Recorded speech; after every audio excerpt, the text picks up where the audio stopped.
بسم اللہ والحمد للہ والصلاة والسلام علی رسول اللہ اما بعد فاعوذ باللہ من الشیطان الرجیم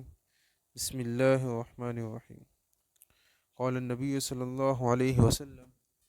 لا يدخل الجنة من لا يأمن جاره بوائقه او کما قال علیہ الصلاۃ والسلام۔ نبی کریم صلی اللہ علیہ وسلم نے فرمایا، وہ شخص جنت میں نہ جائے گا جس کا پڑوسی اس کے خطرات سے مطمئن نہ ہو۔ نبی کریم صلی اللہ علیہ وسلم نے فرمایا، وہ شخص جنت میں نہیں جائے گا جس کا پڑوسی اس کے خطرات سے مطمئن نہ ہو، یعنی اس سے نقصان کا اندیشہ لگا رہے۔ اس حدیث کے اندر نبی کریم صلی اللہ علیہ وسلم نے نہایت ہی مختصر جملے میں پڑوسی کے خیال رکھنے کو انتہائی بلیغ انداز میں بیان فرمایا کہ اگر پڑوسی کو تکلیف نہ بھی پہنچ رہی ہو، لیکن کسی مسلمان کے رہن سہن کا طرز ایسا بے ہنگم ہو کہ اس کا پڑوسی ہر وقت احتیاطی تدابیر اختیار کرنے پر مجبور ہو، ہر وقت اسے نقصان پہنچنے کا اندیشہ لگا رہے، تو ایسا مسلمان ابتدائی طور پر جنت میں داخلے سے محروم رہے گا۔ جب یہ سزا نقصان کے محض خطرے پر ہے تو پڑوسی کو واقعتاً تکلیف پہنچانے کی سزا جتنی بھی سخت ہو مناسب ہے۔ نیز یہ بات بھی ذہن نشین رہے کہ اس حدیث اور دیگر احادیث میں مطلقاً پڑوسی کا ذکر ہے۔ نبی کریم صلی اللہ علیہ وسلم نے پڑوسی کے ساتھ مسلمان ہونے کی شرط نہیں لگائی ہے، لہٰذا حق کے ہمسائیگی میں مسلمان کافر کی کوئی تمیز اسلام میں نہیں، محض پڑوسی ہونے کی وجہ سے دونوں عمدہ سلوک کے مستحق ہیں۔ البتہ دلی محبت صرف مسلمان کے ساتھ ہے،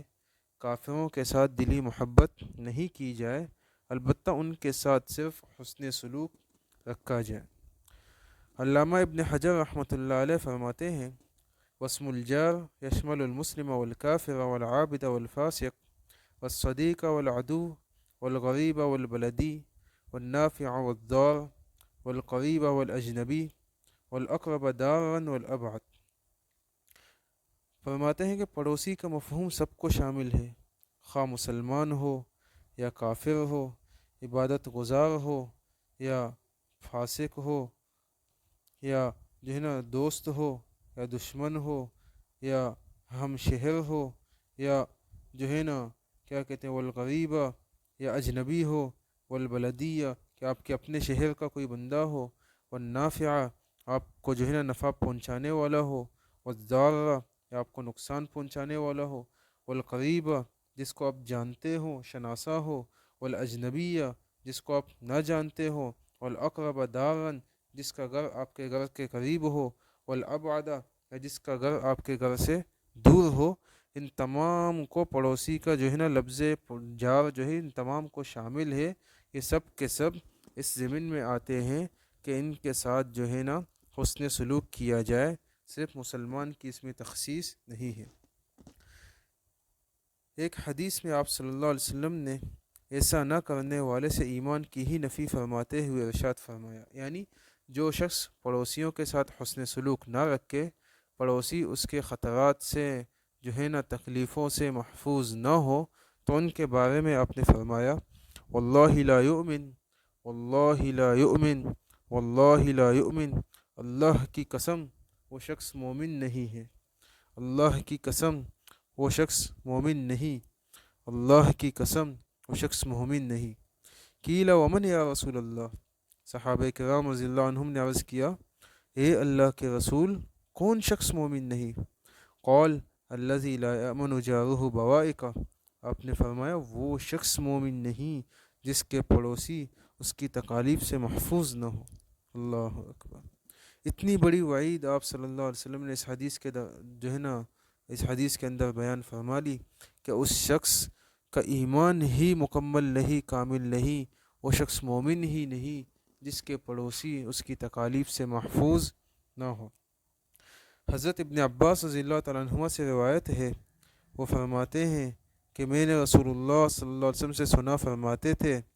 وہ شخص پورا ایماندار نہیں جو خود اپنا پیٹ بھر لے اور اس کا پڑوسی اس کے پڑوس میں بھوکا رہے۔ اس حدیث کے اندر بھی پڑوسی کے ساتھ حسن سلوک کا جو ہے نا بیان فرمایا ہے کہ آپ کو اپنے پڑوسی کے حالات معلوم ہونے چاہیے کہ آپ کا پڑوسی بھوکا سو رہا ہے، آپ پیٹ بھر کر سو رہے ہو، تو آپ جو ہے نا ایماندار نہیں ہو، کامل مومن نہیں ہو۔ اس اجمالی بیان پر اکتفا کرنے کے بجائے نبی کریم صلی اللہ علیہ وسلم نے دیگر ارشادات میں ہمسایہ کے حقوق تفصیل سے بیان فرمائے ہیں۔ ایک حدیث میں آپ صلی اللہ علیہ وسلم نے فرمایا، جس کا خلاصہ میں عرض کر دیتا ہوں، جس کا خلاصہ یہ ہے، آپ نے فرمایا پڑوسی کا حق کیا ہے تم جانتے ہو؟ اتدری ما حق الجار، کیا تمہیں معلوم ہے پڑوسی کا حق کیا ہے؟ اذا استعانک اعنت، پڑوسی کا حق یہ ہے کہ جب وہ تم سے مدد طلب کرے تو تم اس کی مدد کرو۔ وَإِذَا اسْتَقْرَضَكَ أَقْرَضْتَ، اور جب وہ آپ سے قرضہ طلب کرے، اقرضتہ، آپ اس کو قرض دے دو۔ جب وہ تنگ دست ہو تو جا کر اس پر سخاوت کرو، جب وہ بیمار ہو تو اس کی عیادت کرو، بلائی پہنچے تو مبارکباد دو، اس کو مصیبت پہنچے تو تعزیت کرو، انتقال ہو جائے تو جنازہ میں شرکت کرو، اس کی اجازت کے بغیر اپنی دیوار اونچی نہ کرو کہ اس کی ہوا رک جائے، اسے تمہاری ہانڈی کی مہک سے تکلیف نہ پہنچے، اس غرض سے اسے تھوڑا ہی سالن ضرور دو، کوئی پل خرید کر گھر لاؤ تو اسے بھی ہدیے میں دو، ایسا نہیں کر سکتے تو پل نمائش کیے بغیر چپکے سے گھر لاؤ، اس کا اہتمام کرو کہ تمہارا بیٹا اس پل کو لے کر گھر سے باہر نہ جائے کہ اس پڑوسی کے بیٹے کو اپنی اس کمی پر غم ہوگا۔ اس حدیث سے اندازہ لگانا مشکل نہیں کہ اسلام میں پڑوسی کو ادنا سی تکلیف پہنچانے کی بھی گنجائش نہیں۔ دیکھیں اس حدیث کے اندر پڑوسی کو ادنا سی بھی تکلیف دینے سے منع فرمایا گیا، لہذا نبی کریم صلی اللہ علیہ وسلم کے ارشادات پر عمل کرتے ہوئے ہم سب مسلمانوں کو یہ نیت کرنی چاہیے کہ اپنے پڑوسیوں کو ممکنہ حد تک جو ہے نا اپنے پڑوسیوں سے ممکنہ حد تک حسن اخلاق سے پیش آؤں گا، جس قدر مجھ سے جو ہے نا ہو سکے میں ان کے ساتھ اچھے اخلاق کے ساتھ پیش آؤں گا، اور ان کو ہر قسم کی تکالیف پہنچانے سے پرہیز کروں گا۔ مثلاً ان کے گھر کے آگے گاڑی کھڑی نہیں کروں گا، اپنے گھر میں لاؤڈ اسپیکر یا دیگر لہو و لعب کے ذریعے شور شرابہ نہیں کروں گا، شادی بیاہ کے موقع پر راستہ بند نہیں کروں گا، اسی طرح ٹیپ وغیرہ نہیں چلاؤں گا، اپنا کچرا گھر سے نکال کر پڑوسی کے سامنے نہیں پھینکوں گا، یا پانی کی پمپ وغیرہ چلائی تو اس کی وجہ سے جو ہے نا اس کے گھر کے سامنے پانی نہیں گراؤں گا، یا اسی طرح جو دیگر چیزوں کے ذریعے سے اپنے گھر کے سامنے کو صاف کر کے پڑوسی کے گھر کے سامنے کو گندا نہیں کروں گا۔ اس طریقے کے جتنے بھی چیزیں ہیں، جتنی بھی صورتیں ہیں، ان باتوں سے پڑوسیوں کو تکلیف پہنچتی ہے، ان باتوں سے پرہیز کروں گا۔